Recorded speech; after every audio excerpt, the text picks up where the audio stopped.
Assalamualaikum warahmatullahi wabarakatuh. Salam semangat, belajar hal baik yang bermanfaat.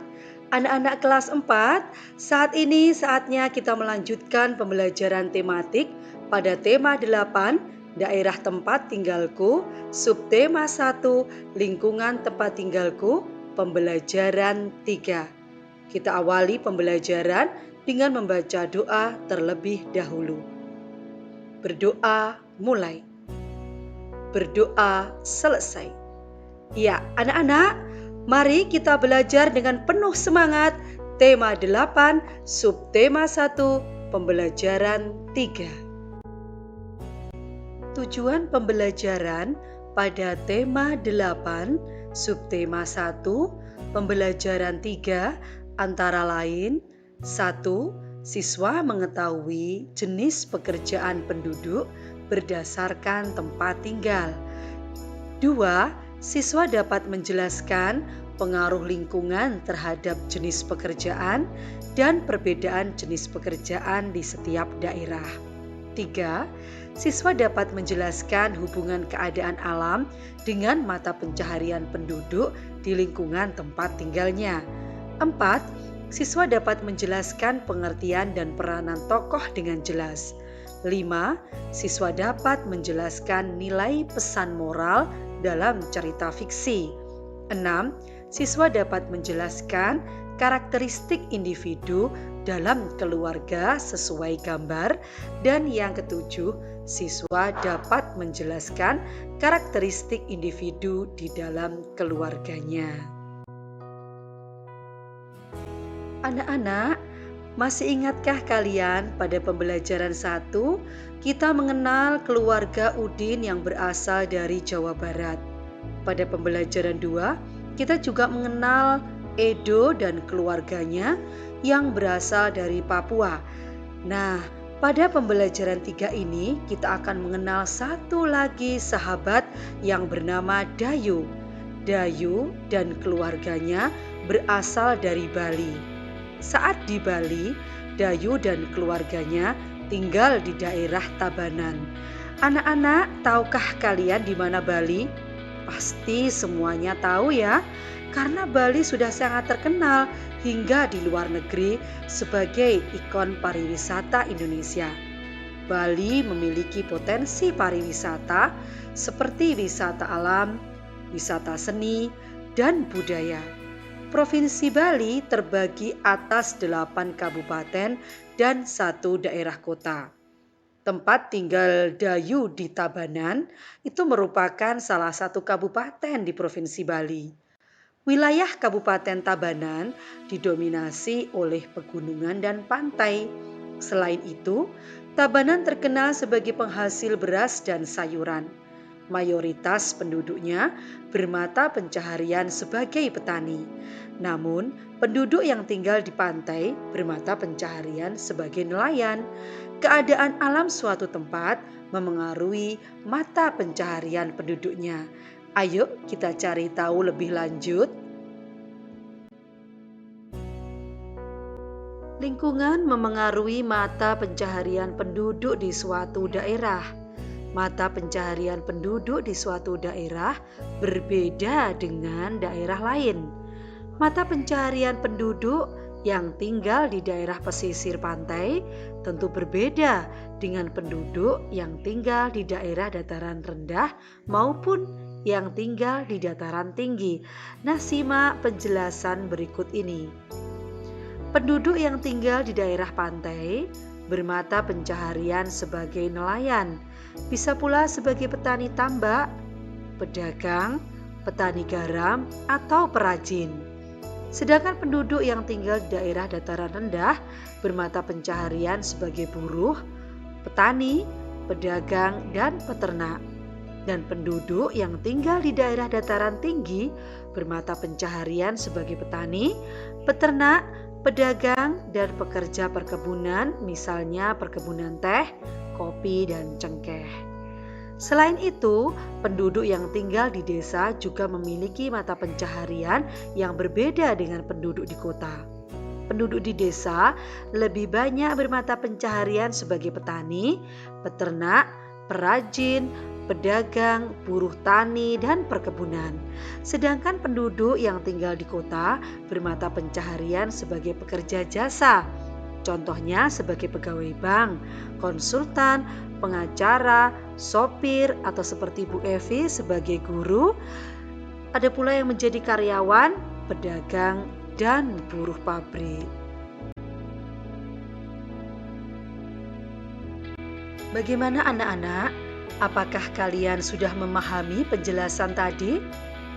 Supaya kalian lebih paham tentang pengaruh lingkungan terhadap mata pencaharian penduduk di suatu daerah, mari kita belajar untuk menjawab pertanyaan-pertanyaan berikut. Pertanyaan yang pertama, mengapa mata pencaharian penduduk berbeda sesuai lingkungan tempat hidupnya? Jawabannya, penduduk di suatu daerah cenderung memanfaatkan kekayaan alam di daerah tempat tinggalnya untuk memenuhi kebutuhannya. Karena kekayaan alam suatu daerah dengan daerah lain berbeda, menyebabkan keragaman jenis mata pencaharian penduduknya. Selain itu, keadaan lingkungan suatu daerah juga memengaruhi jenis pekerjaan penduduknya. Pertanyaan yang kedua, mengapa penduduk di desa dan di kota memiliki mata pencaharian yang berbeda? Masyarakat di desa banyak yang bekerja sebagai petani karena banyak lahan pertanian yang tersedia. Sedang penduduk di kota lebih banyak bekerja sebagai pekerja jasa karena di kota merupakan pusat pemerintahan dan perdagangan. Pertanyaan yang ketiga, apa perbedaan petani di daerah dataran rendah dan petani di daerah dataran tinggi? Jawabannya, perbedaan petani di daerah dataran rendah dan petani di daerah dataran tinggi terletak pada tanaman yang mereka tanam. Petani di daerah dataran rendah menanam padi dan palawija, sedangkan petani di daerah dataran tinggi menanam sayuran seperti kol, wortel, bawang, dan kubis. Pertanyaan yang keempat, apa yang dimaksud dengan pekerja jasa? Sebutkan contohnya.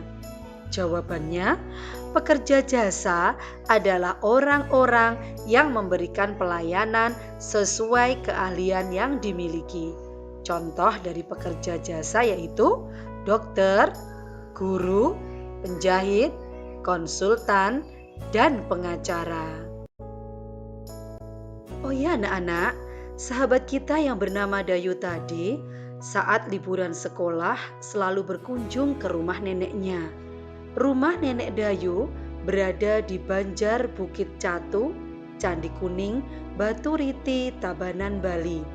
Dayu senang sekali menghabiskan waktu bersama neneknya. Karena nenek Dayu ini suka sekali bercerita. Sama ya, seperti nenek kalian pasti juga suka bercerita. Kali ini nenek Dayu akan menceritakan tentang sebuah cerita rakyat yang terkenal di Bali. Apa judul ceritanya ya? Asal Mula Bukit Catu. Ingin tahu bagaimana isi ceritanya? Yuk simak baik-baik. Asal mula Bukit Catu. Di pedalaman Pulau Bali terdapat sebuah desa yang subur. Di sana tinggal sepasang suami istri. Mereka bekerja sebagai petani. Menjelang musim panen, si suami berkata kepada istrinya, "Wahai istriku, jika nanti hasil panen kita berlimpah, buatlah tumpeng nasi yang besar, kemudian undanglah tetangga untuk makan bersama." Istrinya pun setuju.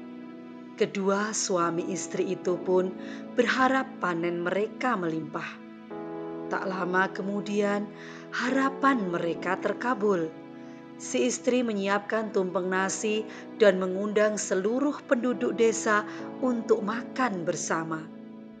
Menjelang musim panen berikutnya, si suami berkata lagi kepada istrinya, "Istriku, semoga panen kita lebih banyak lagi. Kalau bisa, 3 kali lipat dari sebelumnya. Jika harapanku terkabul, buatkanlah 3 tumpeng nasi yang lebih besar dari sebelumnya." Kemudian, si istri membuat 3 tumpeng dan mengundang seluruh penduduk desa untuk berpesta kembali. Beberapa hari kemudian, si suami pergi ke sawah. Dalam perjalanan, ia melihat seonggok tanah yang berbentuk seperti catu. Catu adalah alat penakar nasi yang terbuat dari tempurung kelapa. Aneh sekali. Sepertinya kemarin gundukan tanah ini tidak ada, gumam si suami. Setelah pulang dari ladang, ia bercerita kepada istrinya. Kemudian ia mengajukan usul kepada istrinya. "Istriku, bagaimana kalau kita membuat beberapa catu nasi? Siapa tahu kalau kita membuatnya, hasil panen kita akan semakin melimpah." Sejak saat itu, si istri rajin membuat catu nasi.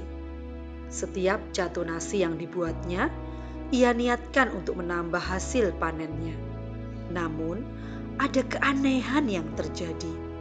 Saat pergi ke sawah, onggokan tanah yang ia temukan sebelumnya semakin membesar.